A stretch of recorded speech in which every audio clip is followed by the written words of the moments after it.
A'udzu billahi minasyaitonir rajim. Bismillahirrahmanirrahim. Assalamualaikum warahmatullahi wabarakatuh. Alhamdulillahi rabbil alamin.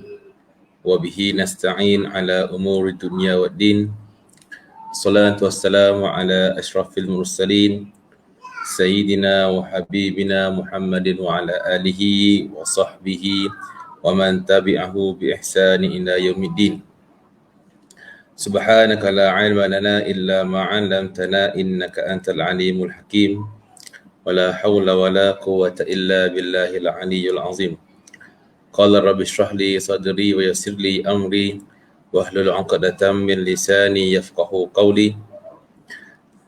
Allahumma arina haqqa haqqan warzuqna ittiba'ah wa arinal batila batilan warzuqna ijtinabah. Allahumma nawwir qulubana binuri hidayatika kama nawwartal arda binuri syamsika abadan abada birahmatika ya arhamar rahimin. Thumma amma ba'du. Terlebih dahulu marilah sama-sama para jemaah kita mulakan kuliah kita pada malam ini dengan bacaan umul kitab Al-Fatihah. A'udzu billahi minasyaitonir rajim. Bismillahirrahmanirrahim. Alhamdulillahirabbil alamin. Ar-Rahmanir Rahim, Maliki Yaumiddin. Iyyaka na'budu wa iyyaka nasta'in. Ihdinas siratal mustaqim. Siratal ladzina an'amta 'alaihim ghairil maghdubi 'alaihim waladdallin. Amin. Alhamdulillah, pertama dan selama-lamanya kita merafakkan kesyukuran kepada Allah Subhanahu wa taala.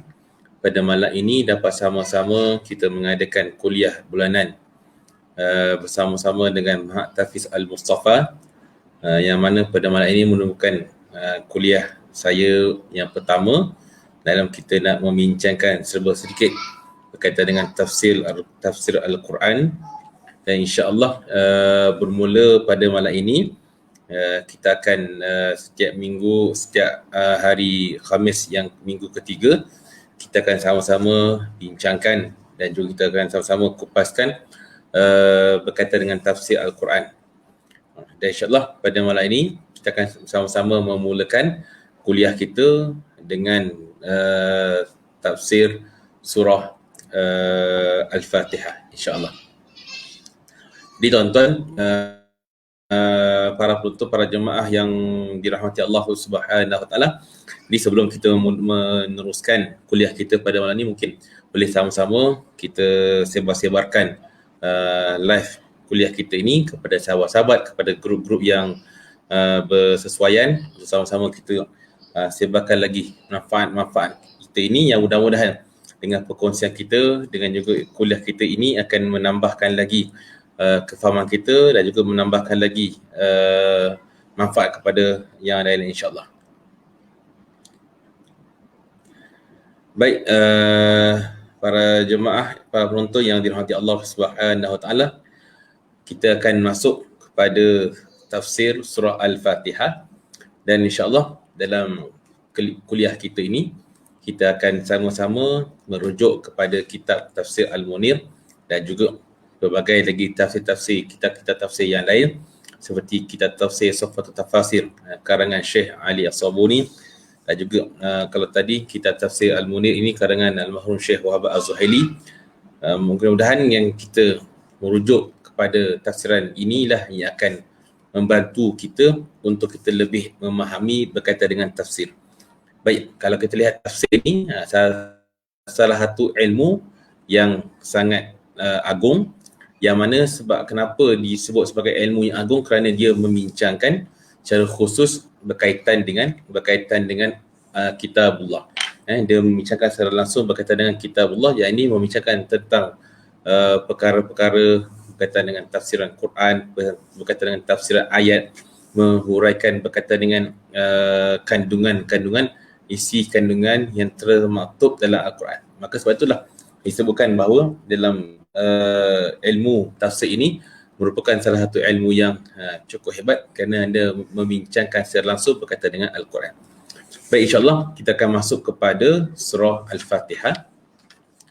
Tuan-tuan, para jemaah, para penonton yang dirahmati Allah, kalau kita lihat dan surah Al-Fatihah ini, surah Al-Fatihah ini dia terkandung dalam kelompok surah Al-Makkiyah, termasuk dalam kelompok surah-surah Makkiyah. Yakni yang bermaksud Makkiyah ini, setengah ulama menafsirkan ataupun memberikan ta'rif Makkiyah ini surah-surah yang diturunkan oleh Allah Subhanahu wa taala sebelum berlakunya peristiwa hijrah. Ataupun ada juga yang meletakkan bahawa surah-surah Makkiyah ini merupakan surah-surah yang Allah Subhanahu wa taala turunkan di bumi Mekah Al-Mukarramah. Dan ianya mengandungi 7 ayat. Mengandungi 7 ayat termasuk dengan ayat Bismillahirrahmanirrahim. Dan juga surah Fatihah ini diturunkan selepas surah Al-Mudaththir. Ni surah Fatihah ini turunnya selepas surah Al-Mudaththir. Baik. Sebelum tu kita lihat dahulu antara perkara-perkara yang disebutkan dalam kitab ini, dalam tafsir ini berkaitan dengan surah Al-Fatihah.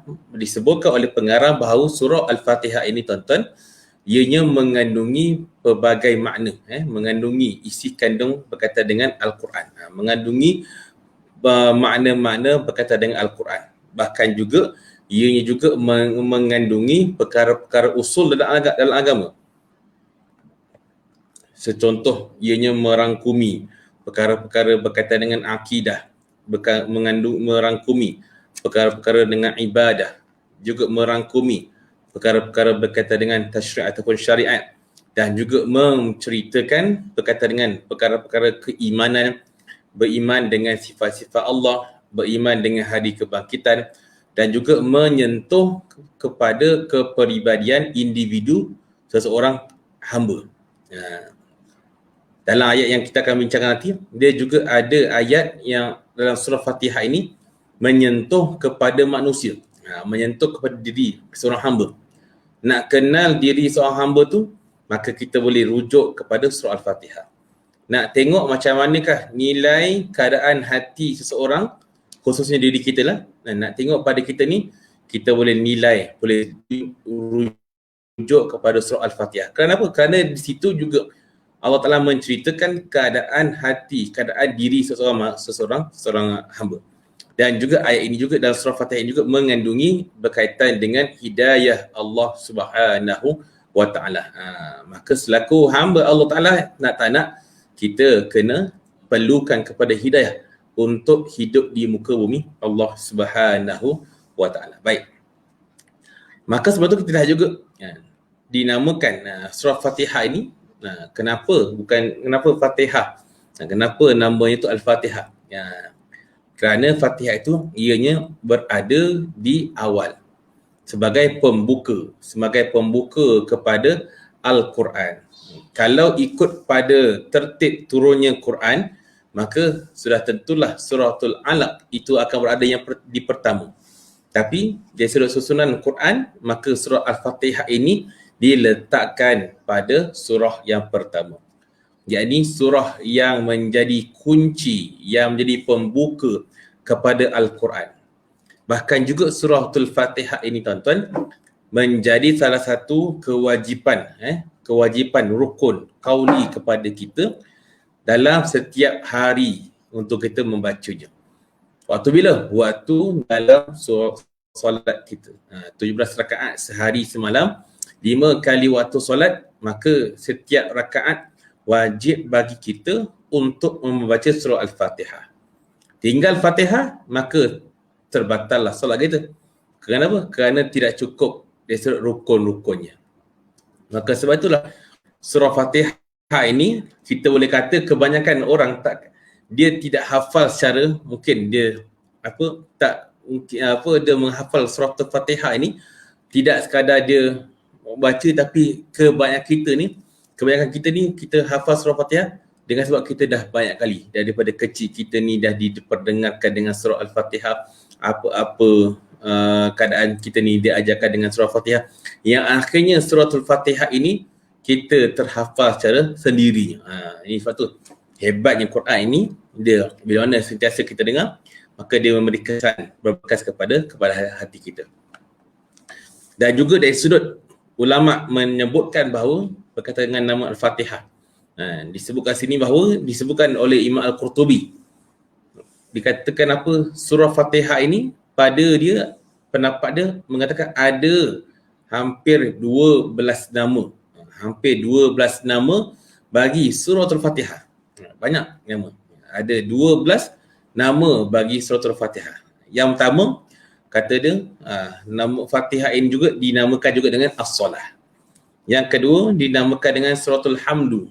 Kenapa Suratul Hamdu? Kerana permulaan surah ini dimulakan dengan zikir tahmid kepada Allah.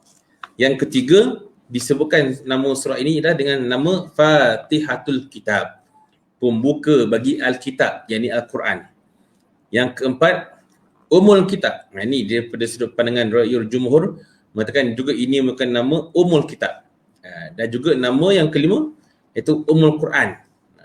Nama lain bagi Al-Fatihah juga Umul Quran. Ini biasa antara nama yang biasa kita dengar.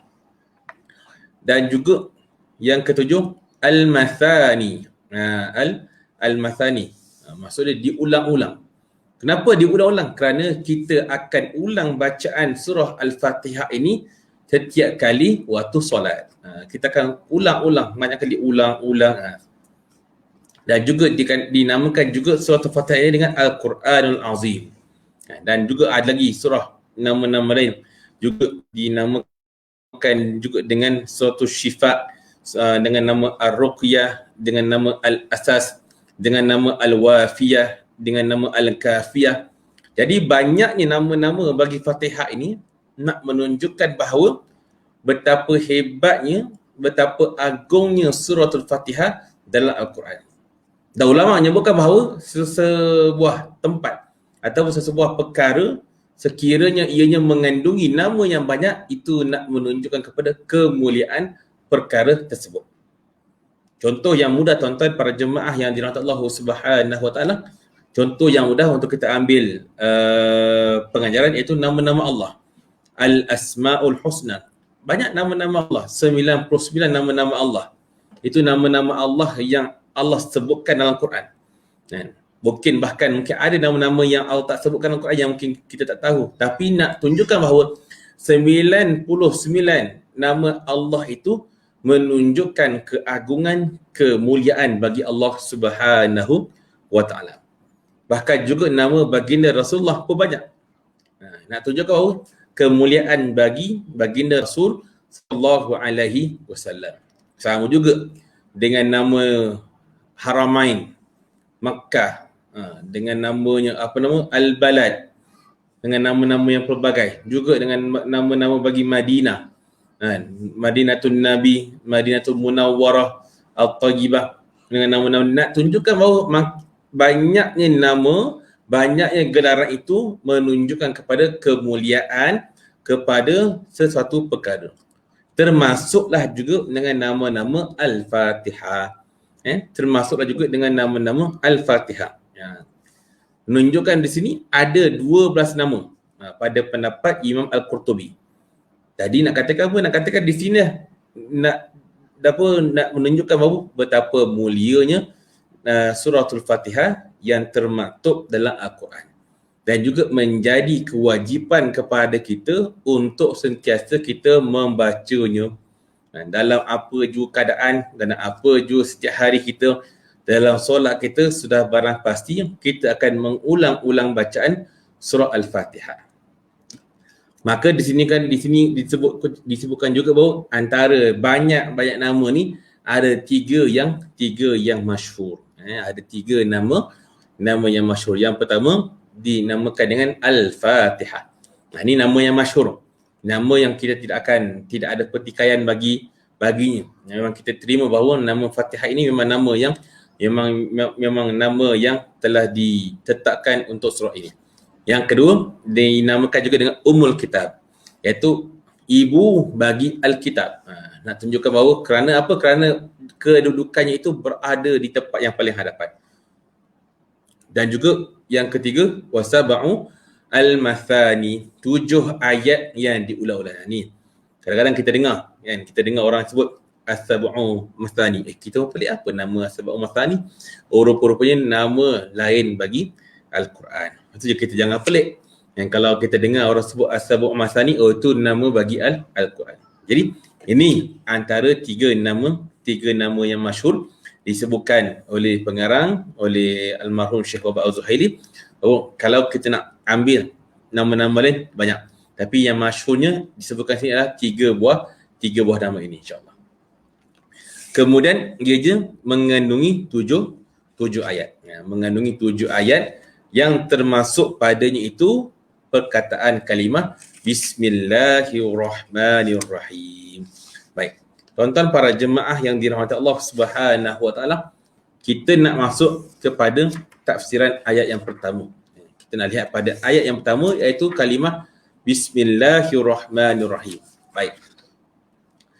Maka kat sini kita lihat bahawa dari sudut makna Bismillah ini, bahawasanya Allah Subhanahu Wa Taala memulakan surah ini dengan menyebut dan juga dengan menyebutkan tasbih, dengan menyebutkan akan nama Allah Subhanahu Wa Taala. Apakah hikmahnya? Hikmahnya iaitu nak tunjukkan kepada kita bahawa Allah Ta'ala nak ajar kita supaya apa yang kita lakukan, setiap perkara-perkara yang kita lakukan dalam hidup kita, sama ada pekerjaan kita, perbuatan kita ataupun amalan kita, maka Allah nak ajar pada kita supaya memulakan perkara tersebut dengan kalimah Bismillahirrahmanirrahim. Ini satu didikan yang Allah Ta'ala letakkan kepada kita. Kadang-kadang kita ni tuan-tuan para jemaah penonton yang dirahmati Allah Subhanahu Wa Taala, kadang-kadang kita ni terlupa nak mulakan. Kadang-kadang kita buat satu perkara tu, kita mulakan dengan bismillah. Kadang-kadang kita rasa buat kerja macam bagus dah, tapi rasa macam kosong. Natijah itu rasa macam tak mencapai, rasa hasil tu rasa macam tak memuaskan hati. Tapi bila mana satu perkara dimulakan dengan nama Allah, Bismillahirrahmanirrahim, walaupun dengan sekecil perkara, maka kita yakin dan pasti akan ada rahmat daripada Allah terhadap perbuatan yang kita lakukan. Ini hikmah untuk kita memulakan satu perkara itu dengan kita memulakan dengan menyebut nama Allah. Maka kata pengarang di sini kata apa? Dia katakan bahawa dia meletakkan, kenapa Allah Ta'ala memulakan ini, supaya dengan nama Allah yang kita mulakan itu mudah-mudahan menjadi nusrah, menjadi bantuan kepada kita untuk kita memulakan, untuk kita melaksanakan perkara tersebut. Dan juga nak tunjukkan kepada kita bahawa dalam perbuatan kita itu, kita nak meletakkan sifat kehambaan dan sifat rasa bertuhan kepada Allah yang maha berhak untuk kita sembah kepadanya. Bukan suka-suka, bukan yang suka-suka. Ada hikmah itu untuk kita memulakan satu perkara itu dengan bismillah. Tapi dalam perkara itu, mestilah perbuatan yang kita nak buat itu mestilah perbuatan yang bertepatan dengan syarak.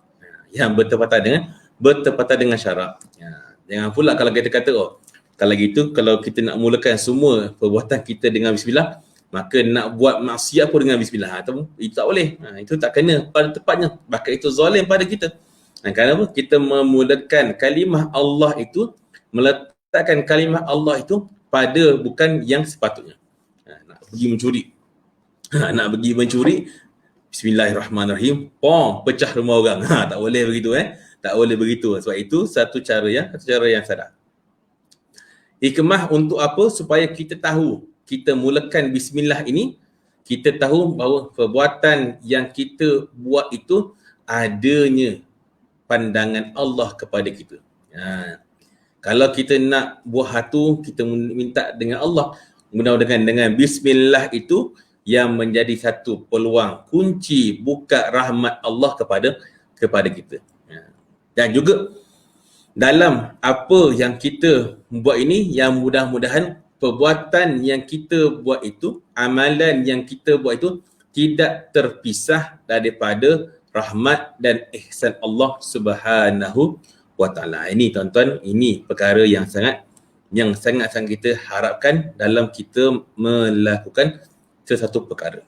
Kadang-kadang tuan-tuan, kita rasa kita nak buat sesuatu, kita pandang dengan usaha kita. Adakala kita pandang bahawa perbuatan dengan usaha dan juga kerja yang kita buat itu, kita pandang dengan itu adalah usaha aku.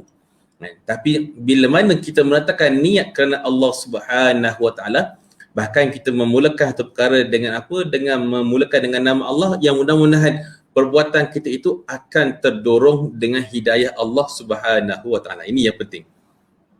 Kita nak biarlah setiap amalan kita ni terdorong dengan hidayah Allah, yang mudah-mudahan perbuatan itu akan bertujuan kepada takwa kepada dan juga redha kepada Allah Subhanahu wa taala. Ini penting tuan-tuan. Itu dalam keadaan banyak juga hadis baginda Nabi SAW, Nabi ingatkan pada kita setiap perbuatan yang mafhum hadis Nabi kata kalau setiap perbuatan yang tidak dimulakan dengan bismillah, maka fahuwa aqta. Maka dia terputus daripada rahmat dan juga barakat daripada Allah Subhanahu wa taala. Lepas tu dalam kita nak makan, contoh kita nak makan, kita dah lapar sangat mungkin, terus makan. Tengah-tengah makan kita baru teringat, oh aku lupa nak baca doa. Maka tetap dianjurkan pada kita baca dah bismillahi awwaluhu wa akhiruhu. Nak tunjukkan apa? Nak tunjukkan kita walaupun dalam keadaan terlupa pun tetap kita kena balikkan setiap awal perbuatan kita hingga akhirnya itu kepada Allah Subhanahu wa taala. Ni itu kena ajarkan pada anak-anak kita, pada isteri kita, pada ahli keluarga kita. Buatlah apa perkara, biarlah mulakanlah satu perkara tersebut dengan memulakan dengan bismillah. Dapat mula yang panjang lagi bagus, bismillahirrahmanirrahim. Lepas tu kalau kita lihat majlis ilmu, banyakkan mulakan dengan bismillahirrahmanirrahim. Akhirnya itu dengan tasbih kifarah. Nak tunjukkan, nak minta dengan Allah, mudah-mudahan majlis itu tidak menjadi majlis yang sia-sia. Bahkan mudah-mudahan dengan dimulakan dengan bismillah itu meletakkan harapan rahmat kepada Allah Subhanahu wa taala. Baik. Maka di sini juga disebutkan bahawa beberapa perkara, disebutkan beberapa perkara berkaitan dengan khilaf ataupun perbezaan pendapat di kalangan para ulama berkaitan dengan bismillah. Ada yang mengatakan diletakkan persoalan, adakah bismillah ini termasuk daripada suratul Fatihah ataupun sebaliknya? Adakah Fatihah atau adakah bismillah ini termasuk dalam 7 ayat suratul Fatihah ataupun tidak? Maka kat sini tuan-tuan para jemaah penonton yang dirahmati Allah Subhanahu wa taala, kita nak ambil kita nak lihat beberapa pendapat yang disebutkan dalam kitab ini. Yang pertamanya disebutkan daripada pandangan ulama Imam Al-Maliki, ulama-ulama bermazhab Maliki dan juga ulama-ulama bermazhab Hanafi mengatakan bahawa bukanlah basmalah itu termasuk daripada ayat daripada surah Al-Fatihah. Ini pendapat daripada ulama-ulama Malikiyah dan juga Hanafiyah.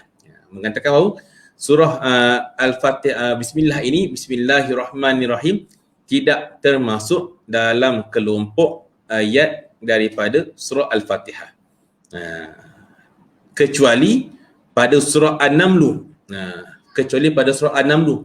Kerana dalam surah An-Naml tu ada ayat yang Allah sebutkan dengan jelas, innahu min Sulaiman wa innahu bismillahirrahmanirrahim. Itu dikatakan itu memang ayat Quran. Bismillahirrahmanirrahim, basmalah itu memang termasuk dalam ayat Quran. Tapi dalam ayat ini pada pandangan yang pertama ni dikatakan apa? Dikatakan bahawa Fatihah bismillah yang ada pada permulaan surah ini bukanlah daripada ayat daripada suratul Fatihah. Kenapa? Kerana berdasarkan hadis yang diriwayatkan daripada Anas radhiyallahu anhu, dikatakan apa? Dikatakan satu hari aku bersolat bersama-sama, solat itu ma'a Rasulullah sallallahu alaihi wasallam wa Abi Bakrin wa Umar wa Uthman radhiyallahu anhum falam asma'hu ahadan minhum yaqra'u bismillahirrahmanirrahim. Dikatakan apa? Aku telah solat bersama-sama dengan Rasulullah sallallahu alaihi wasallam dan juga Abu Bakar dan juga Umar dan juga Osman radhiyallahu anhum. Dan dia kata apa? Falam asma', dan aku tak dengar seorang daripada mereka yang membaca bismillahirrahmanirrahim. Ini pendapat bagi ulama-ulama dalam mazhab Malikiyah dan juga Hanafiyah. Nah, itu yang pertama. Yang kedua, ada juga yang disebutkan di sini bahawa dari sudut pandangan Syafi'iyah dan juga Hanabilah, iaitu kelompok ulama bermazhab Imam Syafi'i dan juga ulama-ulama yang bermazhab Hambali. Dia mengatakan bahawa basmalah itu ialah satu ayat daripada suratul Fatihah. Dan juga wajib untuk membacanya dalam solat. Nah, ini pendapat yang kedua. Maka kita hari ini selaku umat Islam yang bermazhabkan mazhab Syafi'i, maka sudah tentulah membacanya itu menjadi kewajipan kepada kita. Bismillahirrahmanirrahim, disebut bacaan itu dengan jelas. Disebut bacaan itu dengan jelas tanpa kita tanpa kita mendiamkan bacaan bismillah tersebut. Beza kalau mereka-mereka yang bermazhab Maliki dan juga bermazhab Hanafi. Mungkin pada mereka itu membaca bismillah itu tidak menjadi kewajipan kepada mereka. Bahkan mereka pun tidak membacanya. Tapi bagi kita yang berpegang kepada mazhab Syafi'i ini, sudah tentulah kita kena baca itu dengan jelas, dengan jelas. Maka dikatakan oleh ulama Syafi'i bahawa dibaca perlahan ketika mana waktu solat yang senyap. Solat Zuhur, solat Asar, itu kita baca dengan senyap lah. Tak perlu kita nak baca dengan kuat. Ada pun bacaan yang solat yang suara kita kena kuatkan suara. Subuh, Maghrib, Isyak, maka jelaskan bacaan Bismillahirrahmanirrahim. Andai kata kalau sengaja kita meninggalkan, kita ni bermazhab Syafi'i, tapi kalau sengaja kita meninggalkan, maka boleh menyebabkan terbatal solat kita, kerana kita telah mengurangkan ayat daripada surah Al-Fatihah yang menjadi rukun qauli dalam solat kita. Itu kena hati-hati. Dan juga kalau kita baca sebagai makmum, maka bacalah dalam keadaan kita baca dengan kadar diri sendiri yang dengar. Ini kadang-kadang tuan-tuan menjadi kesilapan pada kita bila mana kita baca solat dalam solat, kadang-kadang kita sendiri tak dengar. Baca dalam hati, tak dengar pun. Maka itu tidak menepati dari sudut rukun qaulinya. Maka sebab itulah bacaan ini mestilah dibaca dengan jelas. Baik. Maka di sini juga dalam sebuah hadis baginda Nabi sallallahu alaihi wasallam disebutkan bahawa apabila Nabi katakan idza qara'tum, apabila kamu membaca alhamdulillahirabbil alamin faqra'u bismillahirrahmanirrahim. Ini Nabi katakan apabila kamu membaca alhamdulillahirabbil alamin, apabila kamu nak membaca surah Al-Fatihah ni, maka faqra'u bismillahirrahmanirrahim, maka bacalah bismillah itu. Bacalah. Innaha umul Quran wa umul kitab wa sab'u mathani wa bismillahirrahmanirrahim ahadun ayatiha. Kena baca. Ni sanadnya, hadis ini sanad yang sahih. Iaitu Nabi ingatkan pada kita, apabila kamu nak membaca surah Fatihah ini, apabila kamu nak baca alhamdulillahirabbil alamin, maka bacalah bismillah. Jangan tinggal. Kenapa? Kerana ianya itu merupakan umul Quran.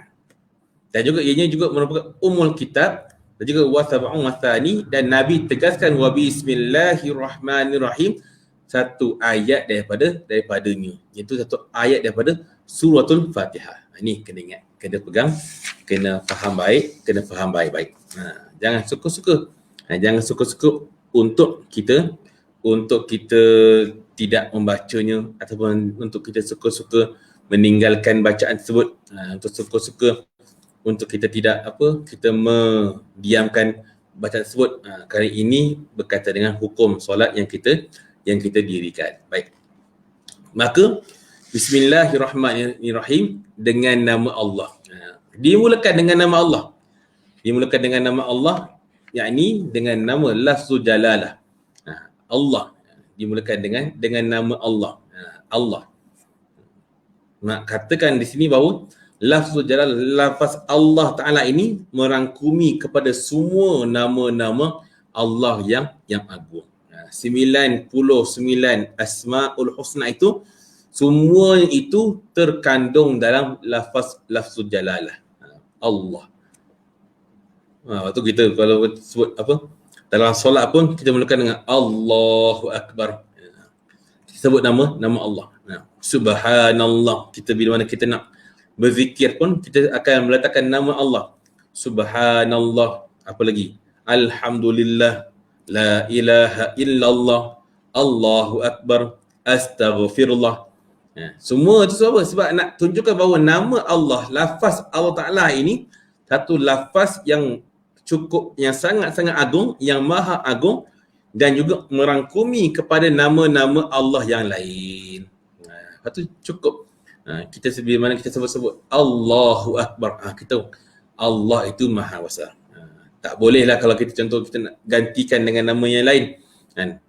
Contohlah solat tu kata dia nak buat pendapat pandangan ijtihad sendiri.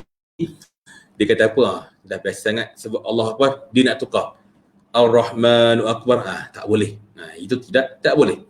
Sebab dari sudut hukumnya tu, lafaz Allah Ta'ala itu, lafaz Allah itu sudah merangkumi kepada semua nama-nama Allah yang agung.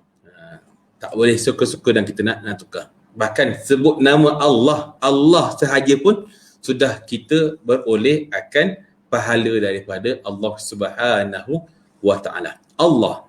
Kita sebut nama Allah pun dah dapat pahala, apatah lagi kita iringkan dengan zikir, dengan tahmid, dengan tahlil, dengan istighfar dan juga yang zikir-zikir yang lain. Waktu hebatnya kita ni hamba Allah Ta'ala yang beriman, sebut nama Allah beroleh akan pahala dan juga ganjaran daripada Allah Subhanahu wa Ta'ala. Baik. Maka setiap satu ditekankan di sini, setiap perkara itu, dan juga hadis daripada Nabi, iaitulah setiap perkara itu akan menjadi sia-sia bila mana tidak dimulakan dengan nama Allah. Hatta kita nak melakukan perkara-perkara yang ringkas sahaja. Lepas tu kita kena didik kita, didik anak-anak kita. Mulakan setiap perkara itu dengan kita menyebut dengan Bismillahirrahmanirrahim.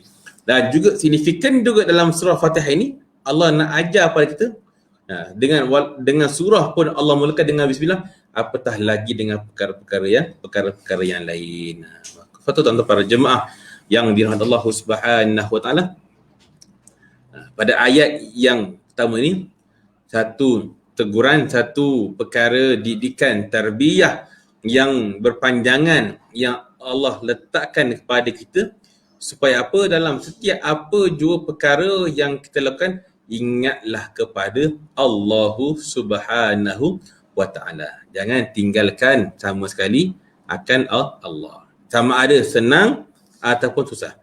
Kadang-kadang manusia ni tuan-tuan, manusia ni waktu dia senang, dia lupa pada Allah Subhanahu wa Ta'ala. Waktu dia ada musibah, waktu dia susah, waktu dia dilanda dengan ujian sebagainya, waktu itulah baru dia ingat ya Allah, baru dia nak ingat kepada Allah Subhanahu wa Ta'ala. Ini sifat manusia. Manusia ni, dia selagi manusia ni sifat dia sifat lalai. Sifat manusia ni sifat lalai. Bahkan kadang-kadang bila mana dia tak diuji langsung, tidak ada ujian, bahkan tidak ada musibah pada dia, dia lupa pada Allah. Bila mana dia lupa pada Allah, maka lama-kelamaan dia makin jauh daripada Allah. Bahkan kadang-kadang sehingga tahap dia berani untuk meninggalkan perkara-perkara yang diperintahkan oleh Allah Subhanahu wa ta'ala. Tapi datangnya ujian musibah pada diri dia, baru dia nak ingat kepada Allah Subhanahu wa ta'ala. Itu Allah Ta'ala didik kita melalui surah Al-Fatihah ini untuk kita memulakan setiap amalan kita, harian kita, pekerjaan kita, apa yang kita nak buat dalam hidup kita ni, mulakan dengan ingat kepada Allah Subhanahu wa ta'ala. Bahkan dalam ibadah, contoh ibadah korban ataupun sembelihan, tak sebut nama Allah, maka haiwan tersebut haram untuk kita makan. Ini nak katakan juga, nak katakan bahawa Allah Ta'ala meletakkan syarat, Islam meletakkan syarat yang cukup hebat. Supaya apa? Supaya daging haiwan yang kita nak makan tu, yang kita sembelih tu, menjadi halal bagi kita untuk kita makan. Nak katakan tuan-tuan, ini satu tarbiyah yang Allah Ta'ala turunkan, didik kepada kita, supaya setiap pekerjaan, amalan, ibadat kita ni, mulakanlah dengan kita ingat kepada Allah. Hatta dengan perkara yang kecil, pakai baju, nak keluar rumah, kita nak buka pintu ke, ataupun kita nak memulakan, kita nak baca buku ke, kita mulakan dengan kita minta nusrah daripada Allah Subhanahu wa ta'ala. Baik. Kemudian tuan-tuan, masuk pada ayat Alhamdulillah Rabbil Alamin. Baik, Ar-Rahman Rahim, nanti kita akan bincang pada ayat yang seterusnya. Baik.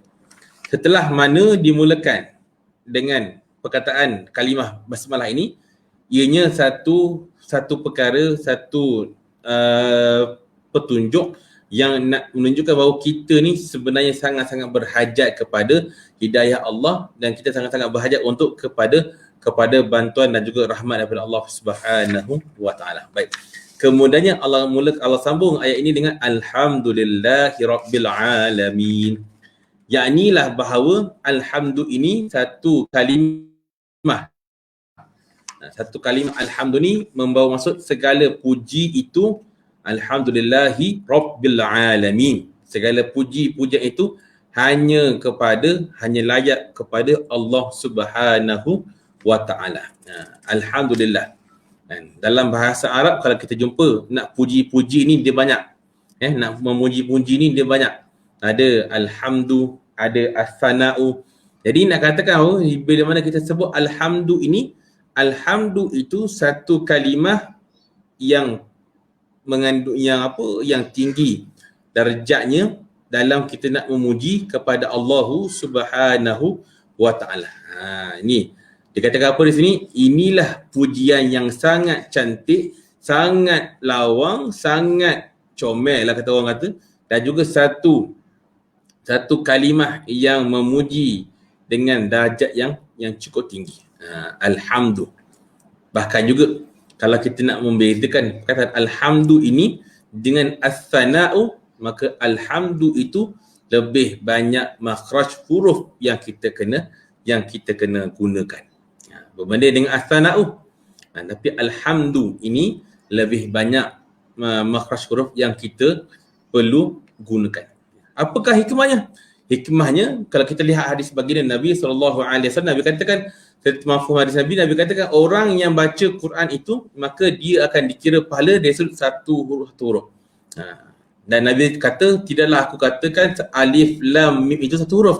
Bahkan alif itu satu huruf, lam itu satu huruf, mim itu satu huruf. Nak tunjukkan bahawa kalau kita makin banyak makhraj huruf yang kita gunakan untuk menyebut kalimah yang terkandung dalam Quran, maka surah itu telah makin banyaklah pahala yang digunakan oleh Allah Subhanahu wa ta'ala. Itu alhamdu ini tuan-tuan, kita gunakan untuk kita memuji Allah Subhanahu wa ta'ala. Alhamdulillah. Segala puji itu hanya layak kepada Allah. Alhamdulillah. Segala perkara yang kita ada ini, layaknya pujian itu kepada Allah Subhanahu wa ta'ala. Dan juga Rabbul Alamin, bahawa Allah Ta'ala itu Tuhan bagi sekalian alam. Ini juga disebutkan di sini bahawa ini nak menunjukkan bahawa Allah Subhanahu wa ta'ala menjadi bahawa dunia ini, alam ini menjadi petanda, menjadi alamat, menjadi bukti akan kewujudan Allahu Subhanahu wa ta'ala. Menjadi bukti kepada kewujudan Allahu Subhanahu wa ta'ala. Satu kita puji ni, kita puji apa-apa segala pujian kita ni, kita nak kembalikan kepada Allah. Kenapa? Kerana Allah lah yang memiliki segala bentuk makhluk kejadian yang terdapat di dunia ini, sama ada yang kita lihat ataupun yang kita tidak lihat, sama ada yang kita tahu ataupun yang kita tidak tahu. Semua itu layaklah pujian itu untuk Allah. Kenapa? Kerana Allah Ta'ala lah yang memiliki segala-galanya yang terdapat di muka bumi ini. Lepas tu kita ni tuan-tuan para jemaah yang dirahmati Allah Subhanahu wa ta'ala, kita renung ayat Alhamdulillahirabbil alamin ini sebenarnya sudah cukup memberikan peringatan kepada kita bahawa kita ni seorang hamba yang sangat kerdil, yang sangat hina. Bahkan kita ni tidak ada satu perkara pun yang boleh kita nak membanggakan, yang boleh kita nak sombong dengan Allah Subhanahu wa ta'ala. Kenapa? Kerana dunia ini, segala bentuk kejadian makhluk yang terdapat di muka bumi ini, bahkan yang terdapat di dunia ini, semuanya dalam pengetahuan Allah. Dan juga semua perkara ini menjadi alamat petanda akan wujudnya Allah Subhanahu wa ta'ala. Contoh tuan-tuan, contohlah seorang ni dia pakar dalam membuat binaan. Dia pembuat, contoh kalau kita lihat orang yang buat Microsoft, Bill Gates kan. Sebut saja Microsoft, tahu ini Bill Gates. Ini orang yang hebat. Sebab Microsoft itu menjadi satu simbol kehebatan bagi diri dia. Menjadi simbol kehebatan bagi diri dia. Kalau kat tempat kita ni, contoh sebut saja kapal terbang AirAsia. Ini sebut nama flight AirAsia ni, tahu bahawa ini kehebatan yang ada pada Tony Fernandez. Tapi kalau kita nak sebut sini bahawa yang kita nak dapat contoh dalam ayat ini, apa jua keadaan, apa jua makhluk yang ada di muka bumi menunjukkan itulah tanda akan wujudnya Allah Subhanahu wa ta'ala. Bahkan hebatnya manusia ni, hebatnya kejadian alam ini menunjukkan kehebatan Allah Subhanahu wa ta'ala. Ini tuan-tuan. Hari ini tuan-tuan, manusia ni kadang-kadang dia hilang rasa takut kepada Allah. Kenapa? Kerana dia tidak merasakan bahawa kehebatan, tidak merasakan bahawa keesaan Allah dalam diri dia.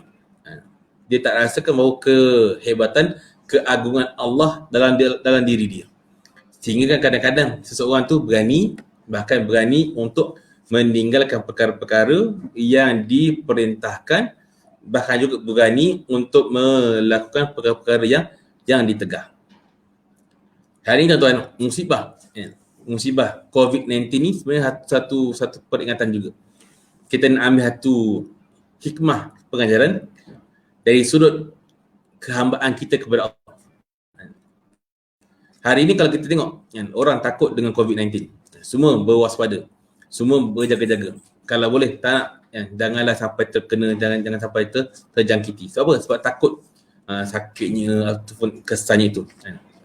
Maka cara nak mengelak, maka ikutlah SOP. Pakai face masknya, selalu pakai hand sanitizernya, selalu jaga jarakan fizikalnya. Itu dia buat begitu. Kenapa? Kerana dia takut kepada COVID-19. Tapi hari ini tuan-tuan, kita nak beriman dengan ayat Rabbul Alam ini, adakah kita ni dah benar-benar takut kepada Allah atau tidak? Kadang-kadang kita disuruh pakai face mask, kita boleh ikut. Tapi disuruh tutup aurat dengan sempurna, kita susah nak ikut. Disuruh tutup aurat dengan sempurna, disuruh tutup aurat jangan menampakkan tubuh badan, disuruh pakai tudung yang labur, disuruh pakai baju yang tidak ketat, disuruh pakai seluar yang tidak ketat, susah nak ikut. Kenapa? Kerana tidak ada rasa keagungan, tidak ada rasa keesaan Allah dalam diri dia. Dia takut dengan wabak tapi tak takut dengan Tuhan yang menjadikan segala perkara, musibah, wabak yang berlaku kat dunia. Itu dia tak dikurang. Lepas tu, kita nak ambil pengajaran, kita nak tadabbur ayat Rabbul Alam ini, tidak sekadar kita nak melafazkan pujian kita kepada Allah. Bahkan, kita nak menerapkan dalam jiwa kita bahawa Allah Ta'ala itu Tuhan yang memiliki segala perkara, segala makhluk yang terkandung dalam dunia ini. Alhamdulillahi Rabbil Alamin. Bahawa Allah Ta'ala lah yang memiliki, yang mengetuai, yang hanya layak disembah, yang mendirikan, yang menjadikan segala perkara, yang memberikan satu peringatan kepada hamba-hambanya melalui apa? Melalui kejadian, makhluk, keadaan, ciptaan yang ada di muka bumi ini. Tuan-tuan para jemaah yang dirahmati Allah Subhanahu Wa Taala, kalau kita kenal Allah, kita tahu, maka kita akan rasa takut untuk melakukan perkara-perkara yang tidak elok. Maka tuan-tuan, dalam ayat ini Allah Ta'ala nak tekankan kepada kita bahawa setiap perkara Alhamdulillahirabbil alamin, puji-pujian itu hanya layak bagi Allah Subhanahu Wa Taala. Adapun kalau ada perkara yang memungkinkan orang puji kita, oh tahniah, hebatlah awak, orang dia dapat pencapaian terbaik, dia memiliki kepakaran yang hebat, semua itu hanyalah pinjaman daripada Allah Subhanahu Wa Taala. Bahkan ilmu yang Allah turunkan itu hanyalah sedikit sahaja daripada ilmu-ilmu Allah yang maha luas. Wa ma utitu minal ilmi illa qalila. Tidaklah aku berikan kepada kamu ilmu-ilmu itu melainkan sedikit sahaja. Rasa macam banyak dah belajar. Rasa macam banyak dah kita kuasai. Kita pakar dalam pelbagai perkara. Rupa-rupanya itu hanyalah sedikit daripada ilmu-ilmu Allah Subhanahu Wa Ta'ala. Maka Allah tekankan pada kita dalam ayat yang pertama ni, segala puji-pujian itu hanya layak kepada Allah, Tuhan sekalian alam. Al-Alamin, Rabbul Alamin, Tuhan yang memiliki segala bentuk kejadian, sama ada alam, manusia, haiwan, tumbuh-tumbuhan, biji-bijian, bahkan makhluk yang tak nampak itu semuanya dilafazkan dengan lafaz alam. Dirangkumkan dalam lafaz alam, menunjukkan bahawa Allah Ta'ala menguasai akan segala-galanya. Allah Ta'ala lah yang menguasai akan segala-galanya yang ada di muka bumi ini, bahkan yang ada di alam ini. Kalau kita sebut muka bumi ini, dia tak cukup lagi. Tapi segala yang ada di alam ini. Kalau kita bumi ni, kalau kita nak bumi, kita rasa macam dah bangga sangat. Sebenarnya di luar sana, di luar bumi ataupun di planet-planet lain, bahkan di cakra alam yang lain tu semua lagi banyak perkara-perkara yang kita sendiri tak tahu betapa hebatnya Allah Subhanahu Wa Ta'ala. Tuan-tuan para jemaah yang dirahmati Allah Subhanahu Wa Ta'ala, masa pun dah menghampiri dekat sejam.